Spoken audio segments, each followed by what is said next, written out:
Hello friends, you are welcome back to English Classes Online. My name is Benjamin. Today's video is on English grammar and our focus is on learning the basics of English grammar. If you are new to this channel, kindly subscribe to the channel by clicking on the subscribe button below. Click on the bell icon as well so that whenever a new video is uploaded on this channel, you will be notified instantly.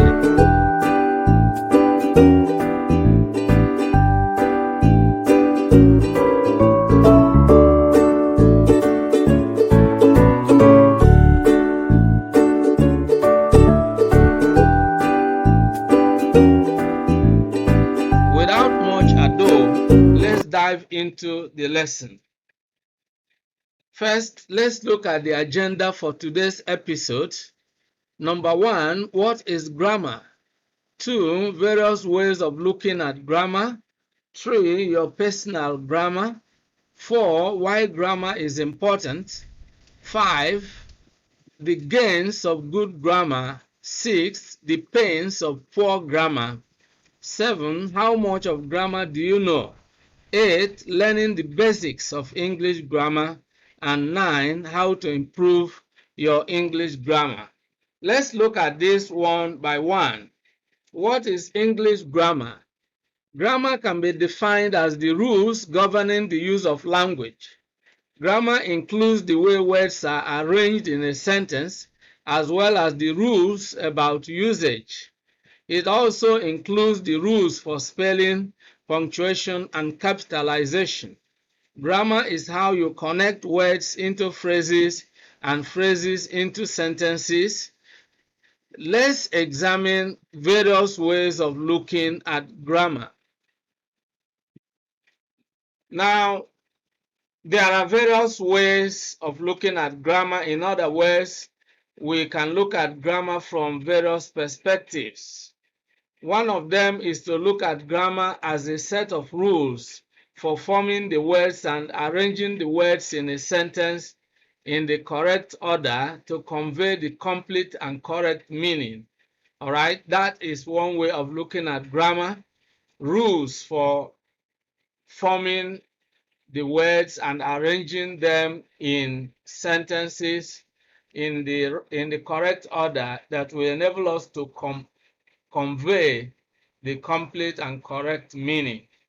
Now, when we speak and write English, we communicate meaning. We convey a message that is meaningful to the listeners or readers.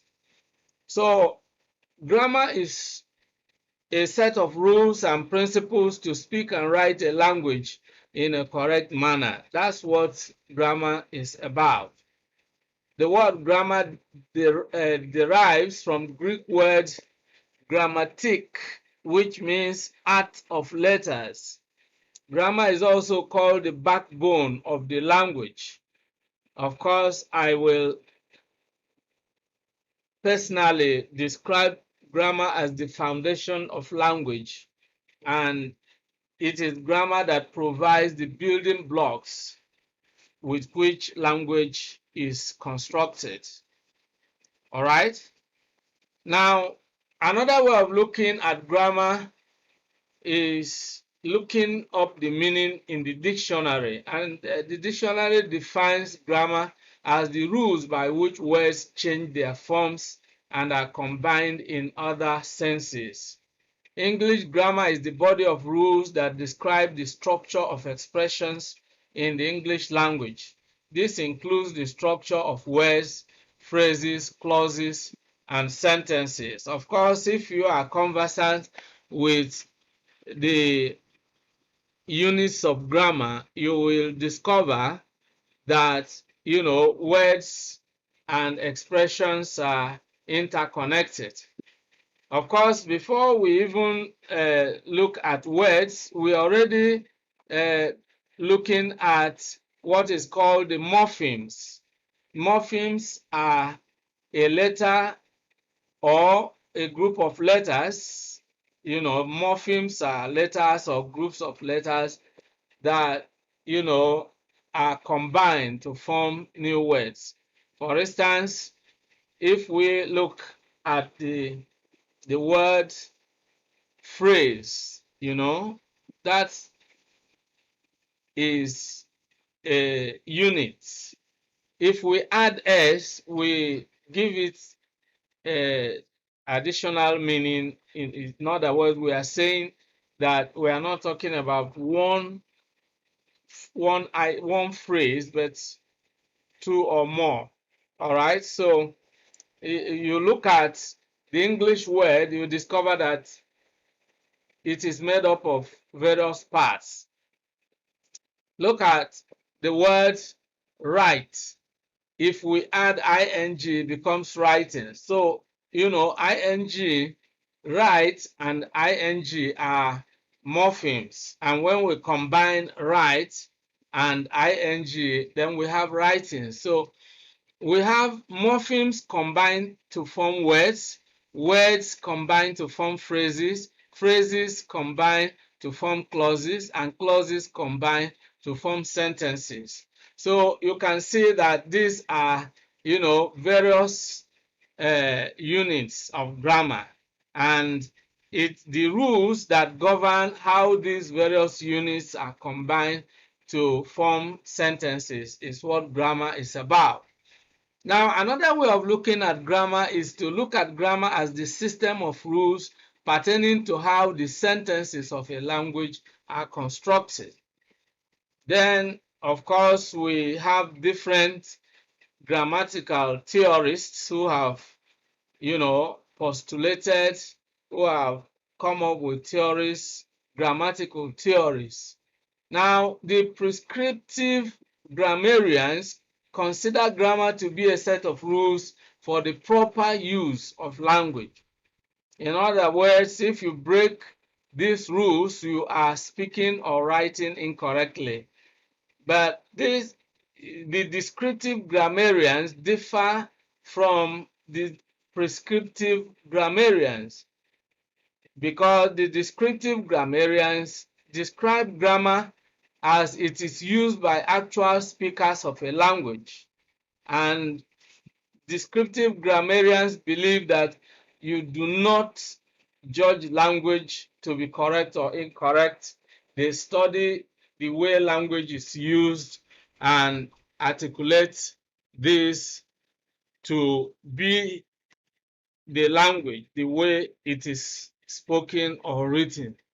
All right, so we are not going into the details of these various grammatical theories. Of course, we have the traditional grammatical theory, we have the Chomskyan grammar, we have the Hallidayan grammar, which is systemic functional grammar. We have the structuralist, and so on and so forth. Different grammatical theories, but that is the lecture for another day. Today we are just looking at grammar, its basics. All right. Now, this brings us to our second item on the agenda. What is your personal grammar of English? Well, you may not quite understand why this kind of question can be asked. You may be asking, should I have my own personal grammar? Yes, of course, you have your own personal grammar of English if indeed you are a user of the language. Every user of a language has his or her own grammar of that language, which enables them to speak and write the language. Now, what is your personal grammar of English? Your personal grammar of English is your knowledge of the rules that govern the use of the English language. Your grammar of English can be good or poor depending on your level of knowledge about how the language works. Let's examine why grammar is important. Why is grammar important? Or why do we study grammar? There are some people who would readily tell you that there is no need wasting time studying grammar. you know. But those of us who have studied language at the university understand that learning the grammar of a language is very important, because language is one of the most important tools that are available to human beings. Because communication, you can agree with me, is key. Even the business you do, the education you pursue, your career, everything, your profession, your family, your relationship, uh, all these things rely on positive and effective communication to really achieve success. So, and since language is the vehicle for communication, is the medium of communication, then of course, grammar is important. You know, the knowledge of grammar facilitates language learning, just as you are learning it now. Probably you are a Japanese or an African or an Indian or someone from, either a place where English is a foreign language or English is a second language. And definitely, if English is not your mother tongue, then of course you need to learn English if you have to do business with English speakers. And some of you who might want to travel from the Chinese speaking country to the English speaking country, of course you need to learn the English language. And to learn the English language, you need to learn the grammar of English, because of course you cannot just learn a language without learning its grammar. The grammar is really the foundation as well as the building blocks for uh, using the language. So your knowledge of the English grammar facilitates language learning. Just as when you begin to learn English, you are taught the basic things such as the parts of speech. I have already made reference to the units of grammar. You need to understand these things, because to build a house, you need to bring the building materials together, and you also need to know how these building materials are used, to form different parts of the house in order to really construct a very good house. Now, the grammar of English helps you to understand texts in English. If you have to read a text in English and understand it, or someone has written a letter to you or sent you an email, you have business partners and they have sent you a price list, or they have sent you a quotation, and or they have sent you a proposal. You need grammar of the language so you can understand what the text is about. Now, language takes place in context, and of course, when you interact with people, you socialize using a language. Of course, whether you have met friends on Facebook or other social media platforms, or friends you interact with where you are resident right now, of course you need to interact with them in the language they speak. And if that happens to be the English language, of course you need language for interacting with friends and relations and your colleagues in the workplace, and so on and so forth. If you have gone to an English-speaking country to probably study in their academic institutions, of course, you need to understand the English language, because that is the language of instruction. The meanings we construct in using language are strictly linked to both cultural and situational context in which language is used. All right, so grammar is important, and its importance cannot really be overemphasized. Now, why grammar is important? One, your grammar is a reflection of your image. Good or bad, you have made an impression. And like all impressions, you are in total control. Now, this is a quotation attributed to Jeffrey Gitomer, right? An important quote from a scholar, all right? And this scholar is saying that your grammar is a reflection of your image, and I quite agree. All right, if your image is important, then your grammar is important. Why grammar is important too? Good grammar costs nothing, but bad grammar can cost you a lot more than money. This, of course, is also a quote from a very popular scholar, saying that good grammar costs nothing, but bad grammar can cost you a lot more than money.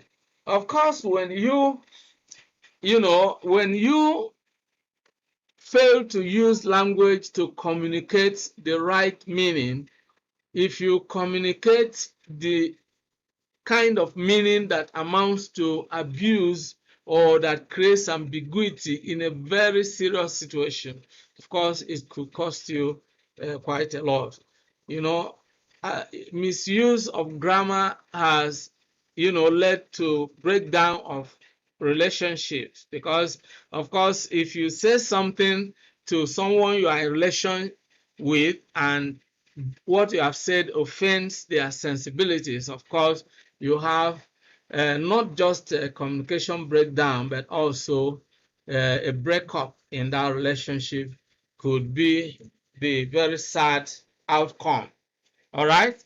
Now, grammar is important. Why grammar is important? 3. Good grammar, well spoken and well written, will open more doors than a college degree. Who is saying this? William Raspberry. All right. Then he said, bad English will slam doors you didn't even know existed. So you can see this is one of the Grammarly quotes, and I really cherish this quote because it highlights the importance of grammar. Good English, well spoken. That's what it's saying here. All right. Good English, well spoken and well written will open more doors than a college degree. Of course, if you attend an interview, your interviewers are not just interested in your college degree, they are interested in your linguistic performance.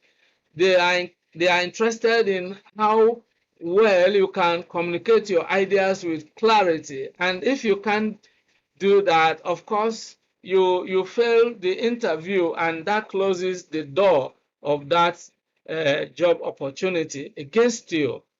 So bad English will slam doors you didn't even know existed. So that is one aspect of, the importance of grammar. Now, why grammar is important? Number 4. Let's look at this example. Just a slight error in the use of punctuation, and it can really cause a lot of headache. For instance, someone said, let's eat grandpa. Without any comma, let's eat grandpa. You see that the meaning is twisted just because of the omission of a comma. The meaning of this first sentence is really outrageous. How on earth can you be talking of eating grandpa? All right? Eating grandpa. That is really that is completely beastly, if you ask me. Let's eat grandpa. And your listener will be shocked to hear this, because certainly your listener is not a man-eating person and will actually be shocked. And having read it and seen that, that is exactly what it means, because, you use language to convey meaning. And if language is used wrongly, then the wrong meaning is communicated, and a lot of damage can be done by simply communicating the unintended meaning. Now, of course, you can see that the meaning intended here is not actually what this sentence reads. Let's eat grandpa. Is an error in punctuation, which is corrected by the second sentence. Let's eat grandpa. You see, the role that a comma plays in a sentence is to indicate a pause, to signal a pause. Let's eat grandpa. All right, that slight pause conveys the right meaning. But here, the comma is omitted, and so the wrong meaning is communicated. Let's eat grandpa. Of course, the meaning is that you want to probably kill grandpa and eat his meat, which of course is not the intended meaning that you want to convey. So that underscores the importance of grammar. Now, why grammar is important? Number 5, the attractiveness of correct grammar cannot be overstated. Of course, this is coming from Grammarly. The attractiveness of correct grammar cannot be overstated. Of course, correct grammar is attractive. If you listen to people, public speakers, of course, what makes their speech powerful is their accurate use of grammar.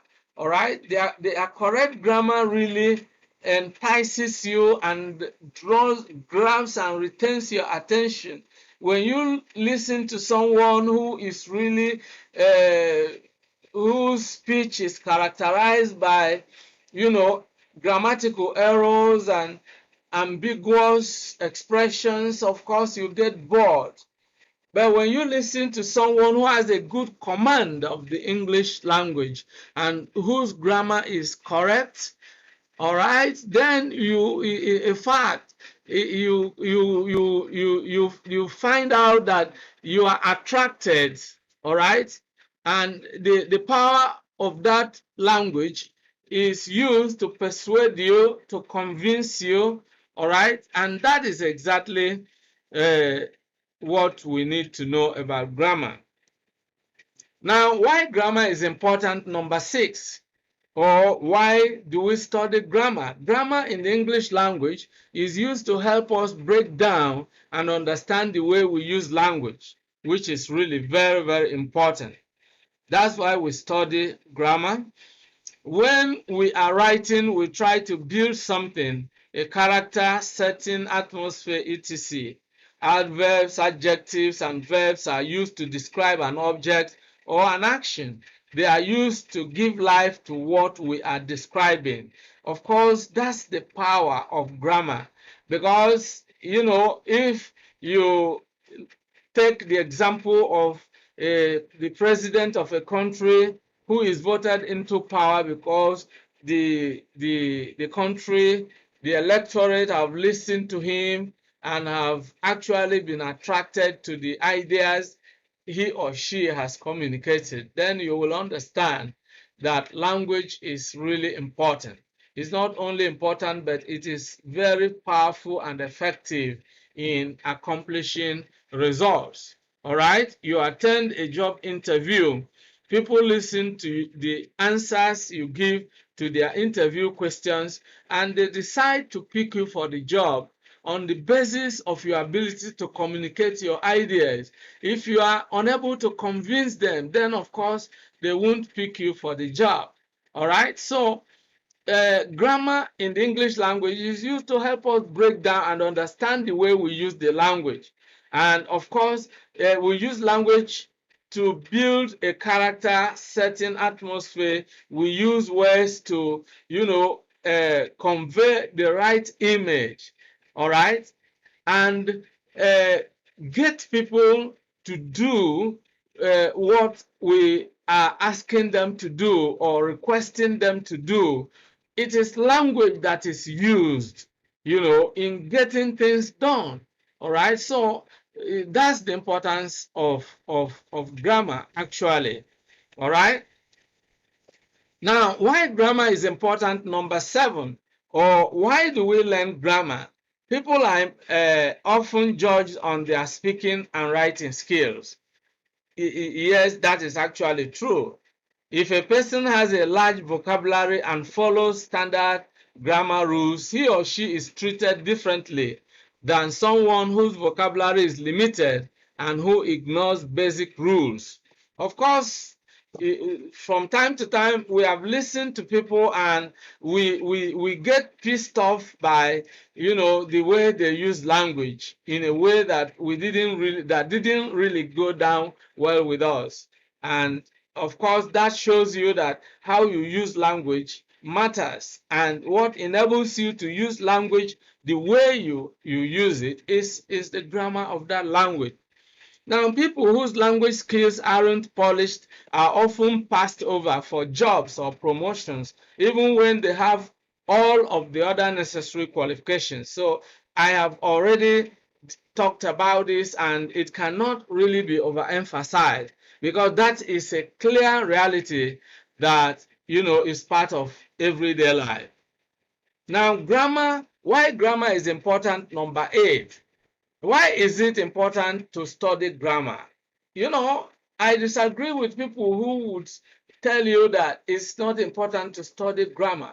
Of course, it's important because grammar makes it possible for us to put words and sentences together. When we speak a language, we always do grammar. There are no two ways to that. Grammar also makes it possible for us to talk about language, and in doing so, we learn a lot about the human mind. Right now, I am teaching grammar. I am discussing the English grammar, and I am using the same English grammar to talk about English grammar.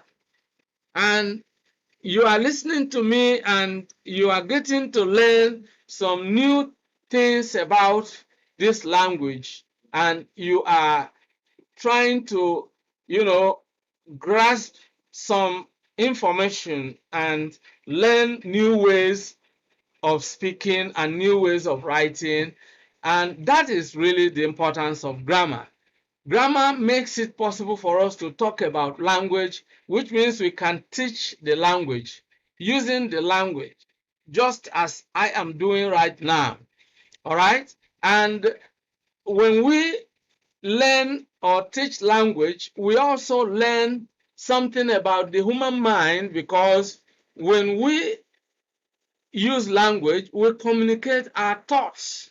All right? We communicate our thoughts. We share our ideas with other people. All right? That's what grammar is all about. Now, let's talk about the gains of good English grammar.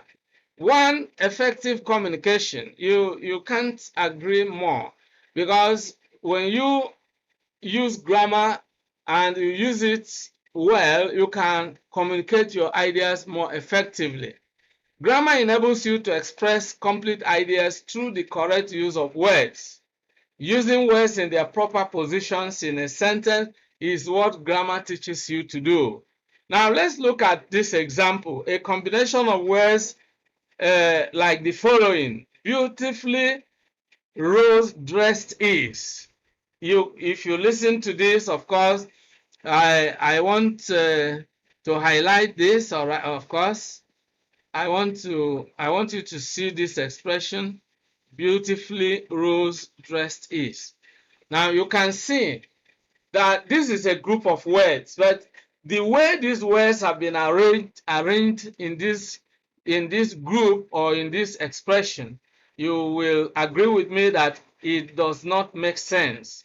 you know. But let's ask the obvious question. Why is it an incorrect sentence?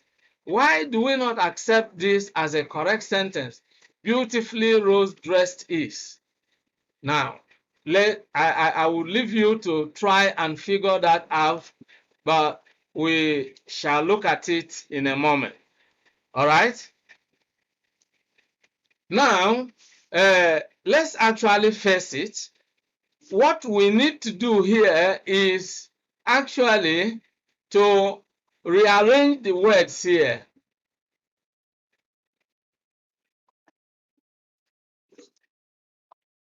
Now, in analyzing this sentence, we need to understand that the word beautifully is an adverb and is not supposed to occupy the position it occupies in this expression, because this position belongs to Rose, which is a noun. A noun usually occupies the subject position.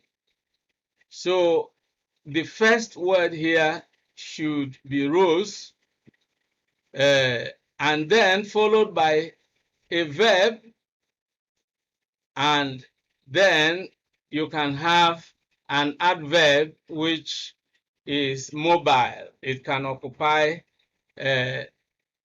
different positions, but certainly it cannot occupy the wrong position in the sentence. So if we reconstruct this, what we should have is Rose, as you can see here, Rose is, all right, beautifully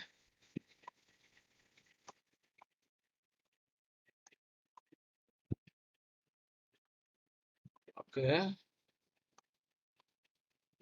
beautifully. All right, let's just attempt to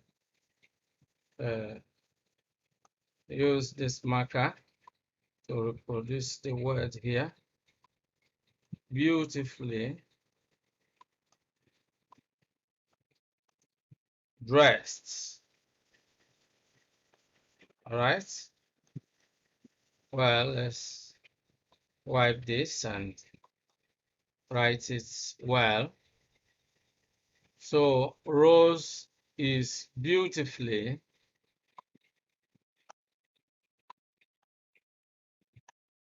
dressed.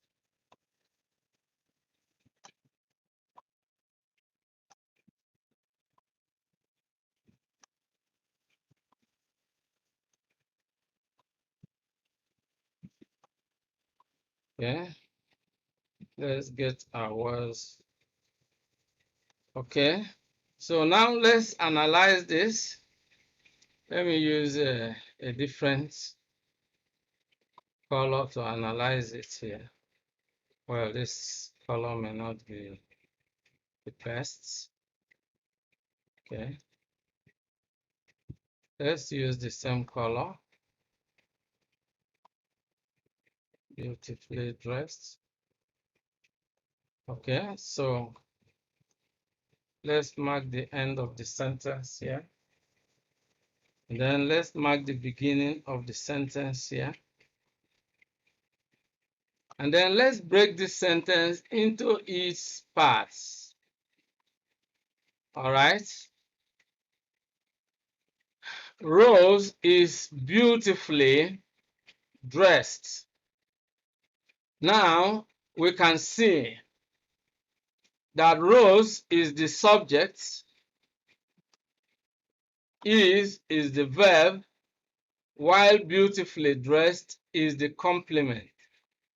So, and if you are familiar with the structure of the English language, of course, you can try and watch the video I uploaded that discusses sentence patterns. You will see how these various elements of the sentence are arranged to construct different sentence patterns, So you have this sentence with the SVC structure, subject, verb, complement.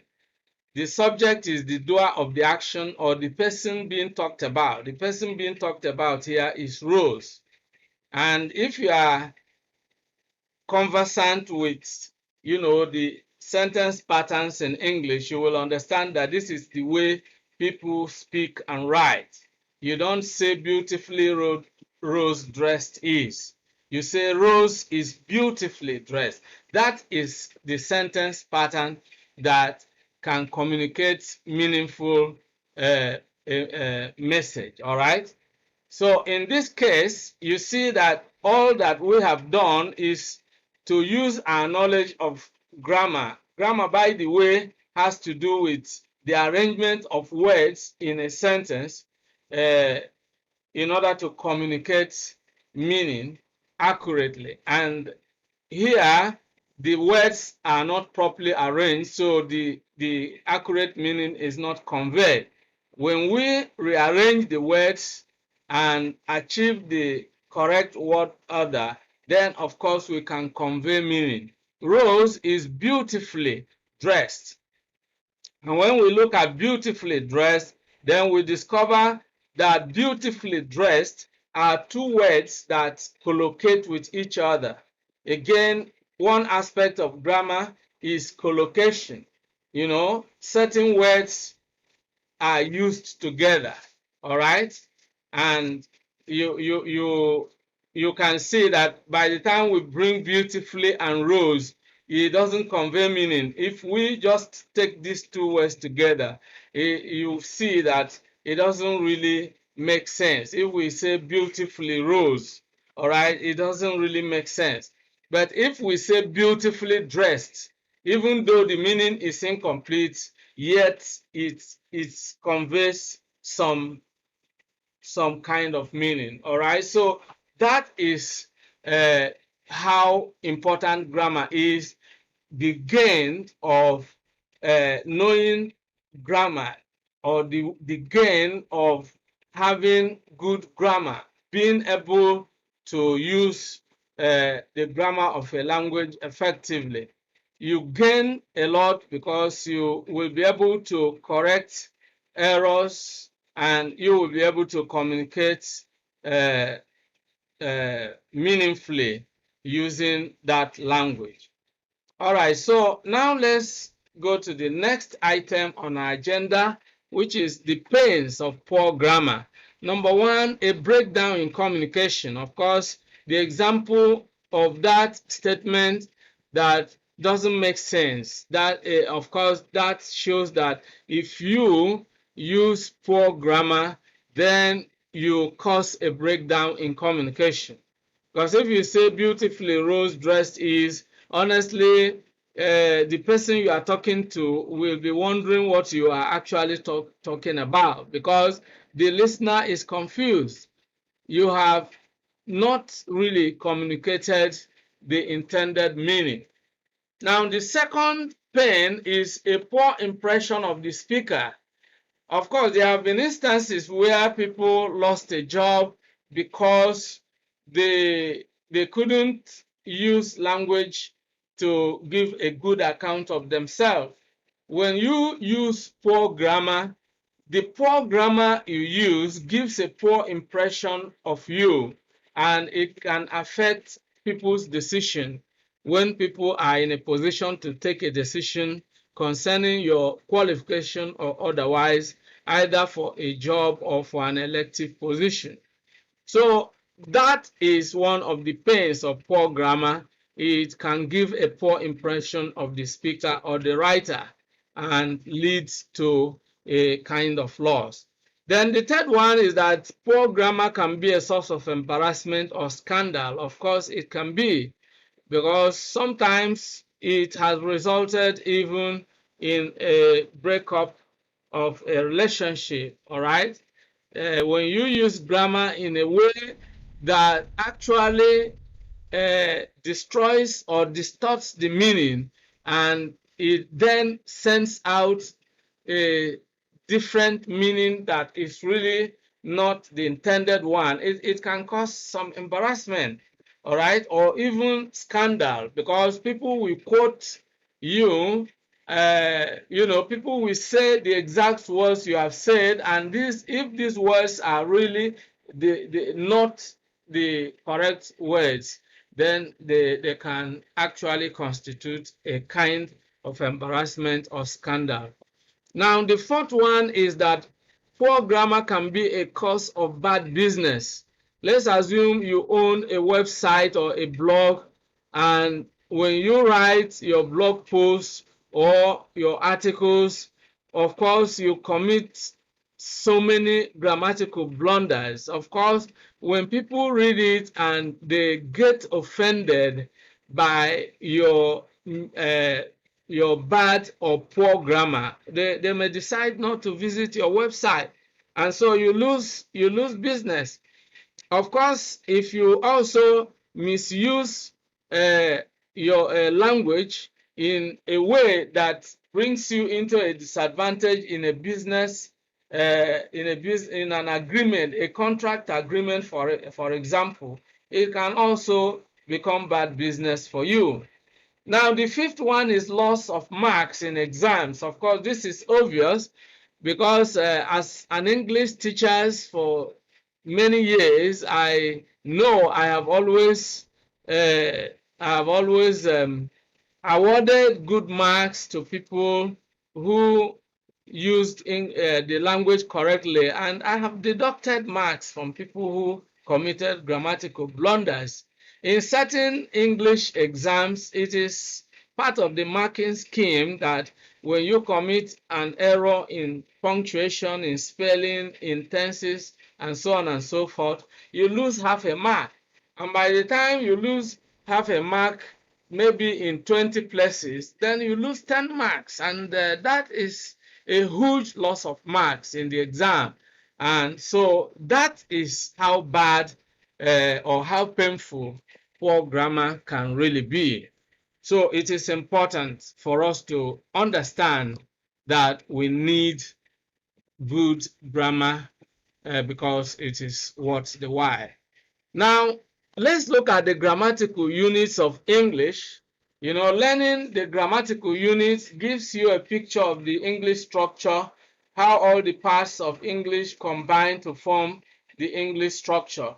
Now, grammatical units at a glance, you have the sentence as the largest unit of grammar, followed by the clause, and then by the phrase, by the word, and finally by the morpheme. So what happens is that a morpheme is an indivisible unit of grammar that sets meaning apart.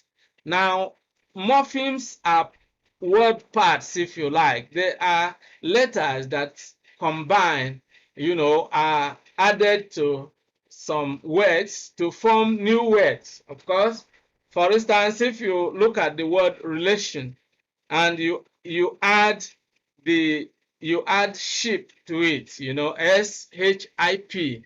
So relation plus ship will give you a relationship. Then educate plus ION will give you education, and so on and so forth. So a morpheme is a word part, and we can take a look at morphemes as being made up of the prefixes and the suffixes. Well, that's the lecture for another day. I have a link in the description section where you will find a video lecture on word formation, and that will show you really how words are formed in English language using the morphemes. Now, morphemes combine to form a word. Words combine to form a phrase. Phrases combine to form a clause, and clauses combine to form a sentence. So these are the grammatical units. They are interconnected and they are interwoven, and they are used in their very grammatically correct order to convey meaning in English speech and writing. So that is the aspect of grammar you need to know. The grammatical units at a glance. You will also find a link in the description that will give you access to a video on units of grammar. You will find a detailed explanation of these units of grammar, and that will also help to improve your English grammar. All right? Now let's look at how much of English grammar you should know or you know already. The question is, how much of English grammar do you actually know? We want to look at the various aspects of grammar, the things that actually should be the very things we ought to know of English grammar. So in the center here, you find English grammar. That's what we are talking about. Then let's look at the various parts. We have the parts of speech, all right? We have Concord, we have direct and indirect speech, we have figures of speech. Then we have basic structures. These basic structures are, very important. You have the sentence at the very apex, and then followed by clauses, phrases, basic punctuation, advanced punctuation, apostrophe, in no particular order. These are all aspects of the English grammar, and they constitute the basic structures. Now, of course, the parts of speech are also part of the basic structures, but you look at it in a different section here. Of course, you have various parts of speech: articles, nouns, pronouns, adjectives, verbs, adverbs, conjunctions, prepositions. Well, in modern linguistics, some scholars discuss articles or determinants as a terminology that most scholars use to discuss a separate part of speech. In traditional grammar, of course, we have 8 parts of speech, and that is made up of the nouns, pronouns, verbs, adverbs, adjectives, prepositions, conjunctions, and then you have interjections. Of course, in modern linguistics, some scholars are beginning to look at interjections as one aspect of grammatical category that behaves slightly differently than the other parts of speech, such as nouns, verbs, and so on. Well, that belongs to a lecture for another day. You can as well, find a link to the video I have uploaded on parts of speech. It gives you a detailed audiovisual explanation of the parts of speech in English. Then you have Concord, which has to do with the agreement among the various parts of the sentence.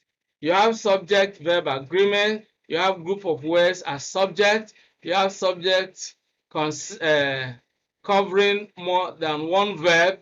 You have noun and pronoun agreement, or even pronoun and its antecedent agreement, which of course a noun is usually the antecedent of a pronoun, and so on and so forth. Now, these are aspects of the English grammar, and having looked at these various parts, I want you to look at them and find out which areas that you are really not knowledgeable about. What about direct and indirect speech? When you say what someone has said, the exact words, you are using direct speech. But when you report what someone else has said in your own words, it is indirect speech.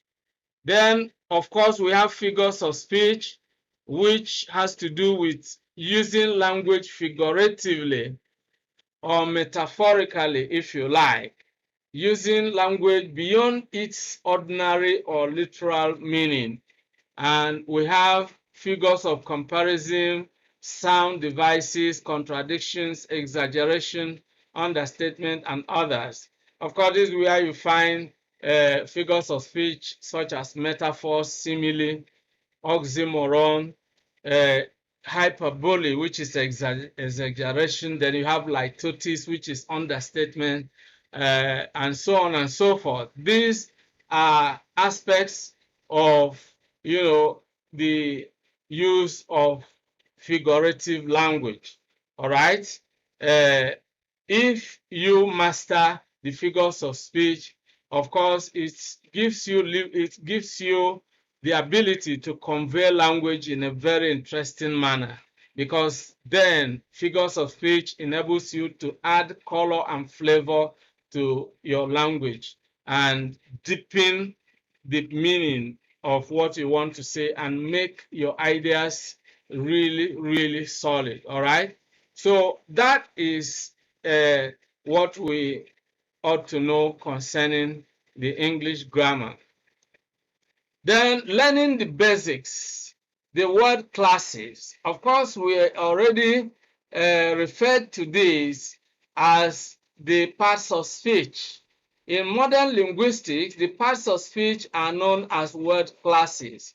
I just want you to look at these various word classes. Look at the nouns, all right? And when you look at nouns here, we are just looking at nouns as one of the word classes. There are quite a number of them. We looked at nouns, pronouns, verbs, adverbs, adjectives, prepositions, conjunctions, and then we looked at articles or determiners. And in traditional grammar, we also talk about interjections and so on and so forth. Now, looking at nouns here, you can see that just nouns alone has various branches, various ramifications, and that is what we look at here. Now, there are various classes of nouns. The proper noun, all right, the proper noun is the name of a particular person, such as David, June, London. It is a person or place or idea or time, all right? So, but a proper noun can be David or June or London or Nigeria, all right? Then you can see that that is a special name, is a specific name. It's a name that is unique to a person. And when we write a capital noun, a proper noun, we use the capital letter. Then we have the common noun, and of course, the common noun is the general name given to a class of persons or things. Now, a boy is a kind of person, is a class of person. We are talking about the young adult male human beings are called boys, so it's a name common to all of them. Now, among the boys, we can have David, all right? Among boys, we can have David.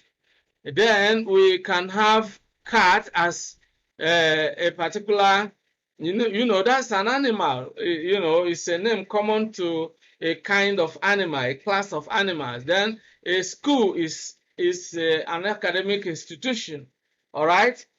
But then when we talk of boys, then we can have David as a particular boy. But the name boy belongs to all the people in that class. That name belongs to Jack. That name belongs to Junior. That name belongs to Mike, and so on and so forth. But when you are talking about a particular person, then you use the proper noun. Then we can also classify common nouns as countable or uncountable. Things you can count and things you cannot count. When you talk of an umbrella, you can talk of one umbrella, you can talk of two or more umbrellas. So when you have a countable noun, it can be either singular or plural. We can have an umbrella talking about one umbrella, but then we can have 5 umbrellas, which is the plural. Then the uncountable or uncount nouns refer to things we cannot count, such as milk, Of course, we cannot say 1 milk or 2 milks. We can use partitives when we talk about a tin of milk or a carton of milk, all right? But we cannot talk about it in terms of something we can count. Then we have another class of nouns that we call abstract nouns and concrete nouns. You know, an abstract noun is the name of something that you cannot see or touch.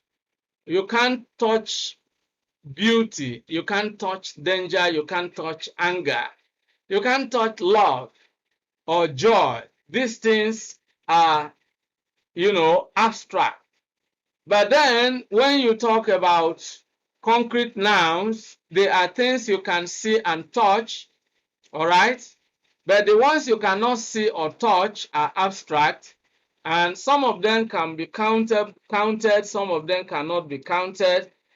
An abstract noun such as idea can be counted. You can talk of an idea, you can talk of ideas.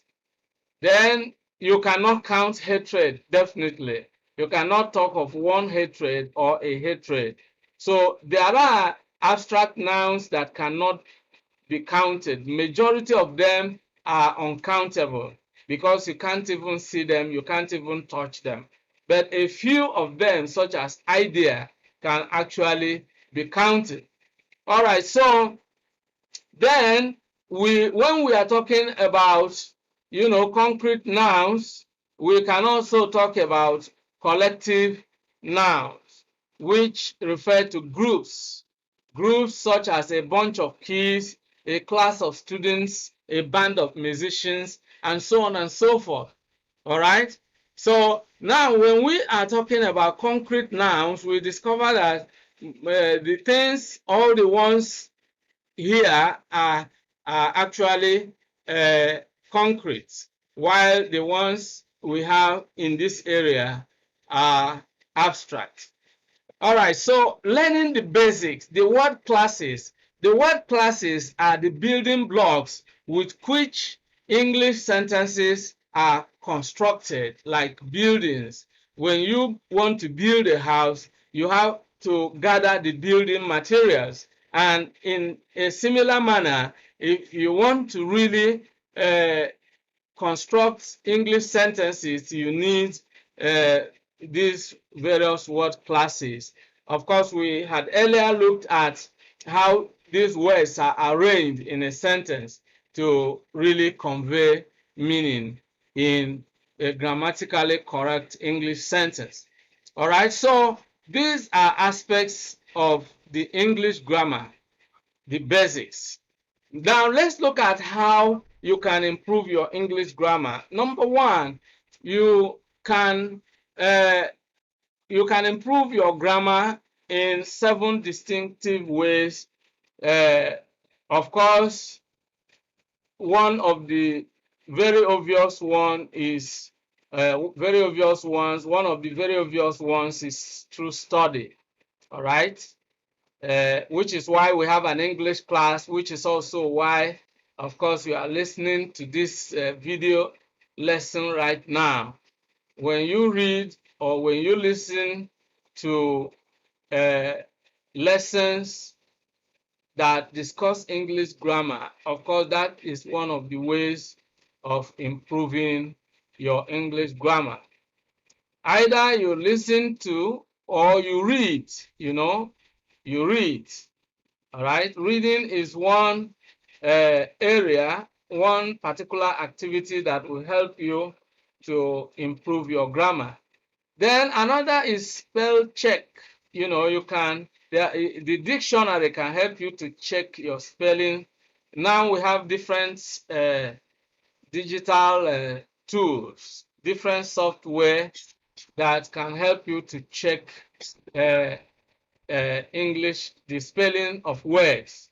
I have also found an interesting aspect of even using Google search engine. You just type in a word in the Google search engine and, you know, you might find different suggestions that will give you a clue as to its correct spelling and meaning. Then, of course, learning the active verbs, of course, verbs that help you to describe actions, and also vis-a-vis the passive ones, of course, can help you to improve your grammar. We have always said in English grammar learning that the verb is the mandatory element of sentence. A single verb can constitute a sentence in English. For example, you can ask someone to go. You simply say go and the person understands. If you ask someone to sit or to stand, all right, or to live or to run, a single word, which is a verb, can convey complete meaning, especially when it is an imperative, a command, all right? Then we can look at the way words are used. We can improve our grammar by looking at wordiness and trying to reduce, all right? Try to reduce these words and trying to reconstruct our sentences. When I teach summary writing, I teach students different methods of reducing words.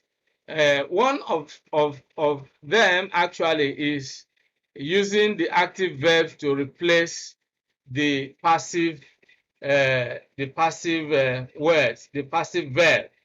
For instance, if I say this book was written by Williams, we have 6 words.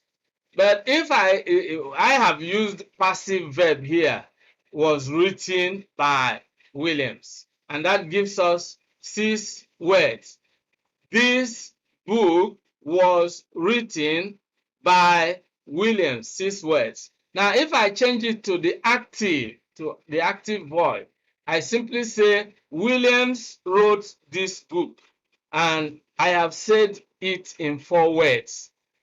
You see, what took me 6 words to say in the passive with a passive verb, I can say it in 4 words using active verbs. So that is one way of trying to improve your grammar. And the other way I have already talked about is looking at the way you have used words and trying to see how you can really reconstruct your words, making your sentences shorter, more concise, and essentially reducing the number of words you use, so you can communicate in a simpler and more concise manner. Now, practice is a very effective way of improving whatever you are doing, not only English grammar, but also every other aspect of life. Whatever skill you want to learn, practice enables you to improve, which is why in English we say that practice makes perfect. So it is important when you learn new words, you use them immediately. You write often. When you put the things you learn about English grammar in instant practice, and you are persistent and you are consistent, of course, it helps you to improve your English grammar. Now, the next one is, of course, familiarizing yourself with your reader, knowing your reader, that actually helps you to know.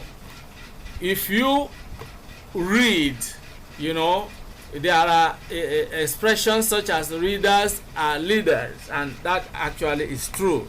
So reading helps you to know more about a language. All right, so your reader, of course, what people traditionally call a reader is a book that helps you to understand a subject, such as the English language.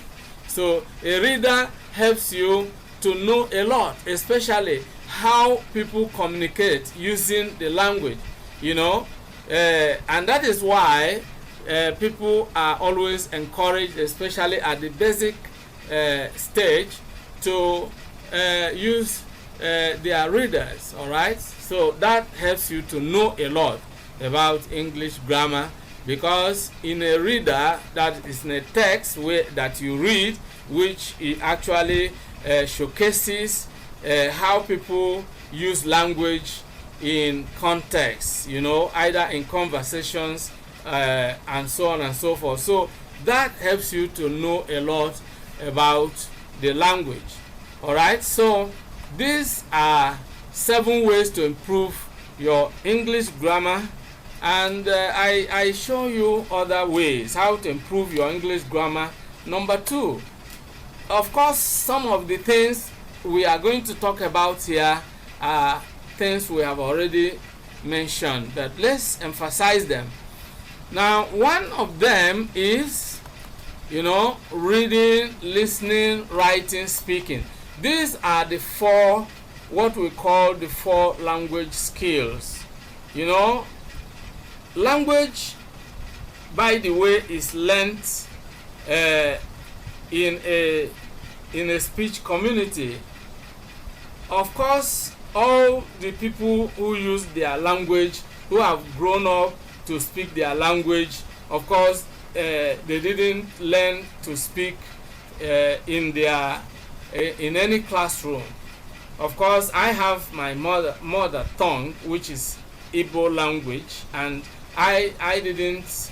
Of course, when I started attending the schools, I was also learning the Igbo language. But even without that, I was already speaking the language. What I am saying is that a child grows up speaking the language because this child has acquired the language, having listened to people in his or her environment speak.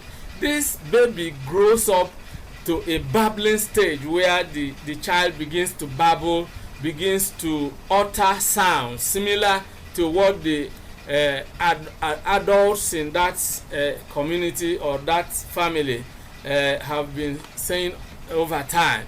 And then the child begins to speak, but it began with listening. All right, no child can ever grow up to speak a language that he or she never heard. Now, language learning begins with listening. All right, this is similar to what, of course, I am a firm believer of the Bible, and I love a particular verse of the Bible that talks about the source of faith, and that is Romans 10:17. It says that faith comes by hearing, and hearing by the word of God. Now, it's something similar.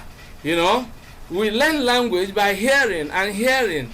A child grows up, and keeps hearing and hearing, people talk, in the environment, and all of a sudden the child begins to babble these words, and from the babbling stage to the speaking stage, and lo and behold, the child begins to use language, speaking the language. And of course, again, when you begin to read, reading gives birth to writing. All right, you begin to read, and as you read, you learn how other people have written what you try to read, and then all of a sudden you can also write as you learn how to write.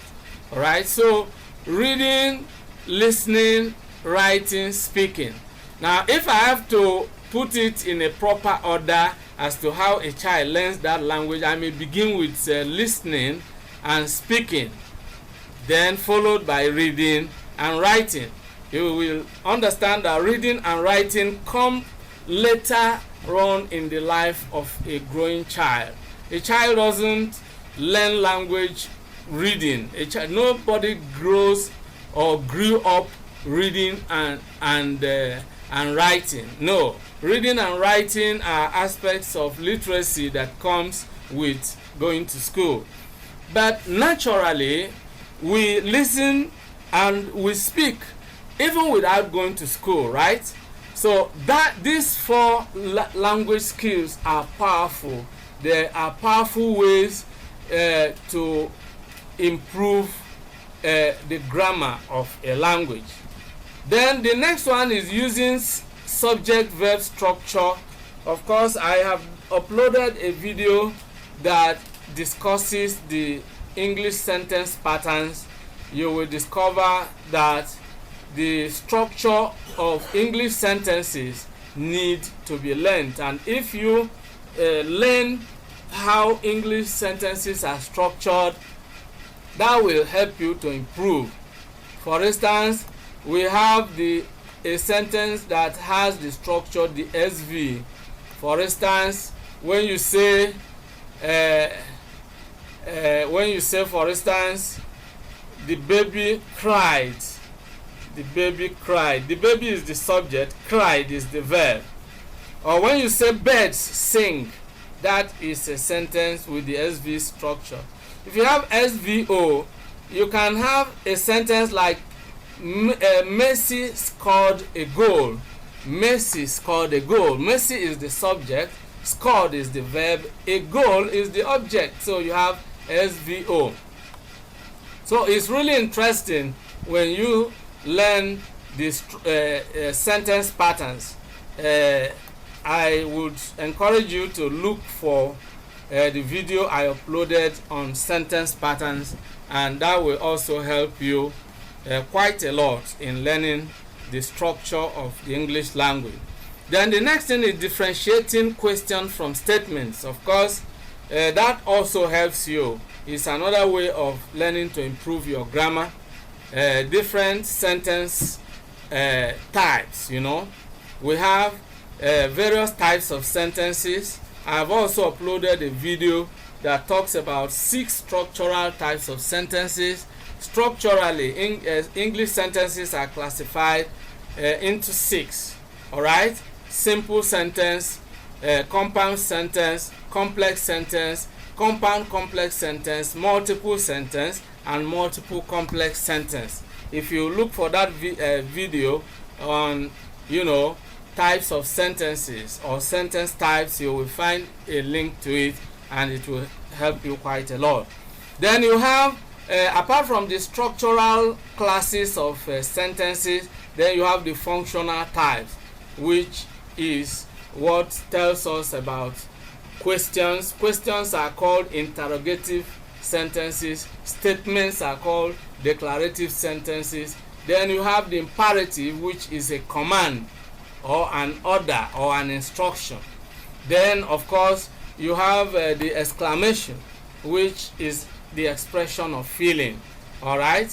When you say ouch or wow, these are expressions that help you to really express very powerful feelings. Then you have the other one we call an optative sentence, which is a kind of request or prayer, if you like. All right? May your days be long, for instance. You know, that is a wish. All right? Then we have another way of improving grammar, which is understanding parts of speech. When you learn the parts of speech, it helps you to improve grammar. Then another one is practicing the verb tenses.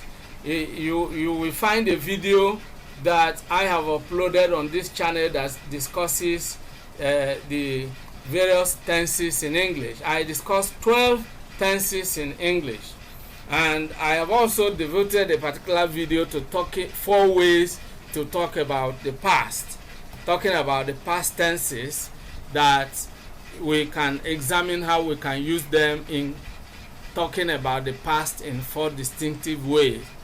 Now, the next one is knowing words beyond their meaning, which of course is learning the figures of speech. Then learning phrasal verbs, doing grammar exercises, quizzing yourself. All these are various ways of helping yourself to improve in your English grammar. Now, How to improve your English grammar. Number 3, you can improve your English grammar by reading English books. Some of these we have already said: imitating written English, memorizing new words, checking your own writing, practicing every day, having your writing assessed. Of course, if you are not in a regular class, you may have someone who understands the language well, who can always help to assess. You can write certain things and give it to someone who understands the language well to help you correct your grammar mistakes. In that way you can improve.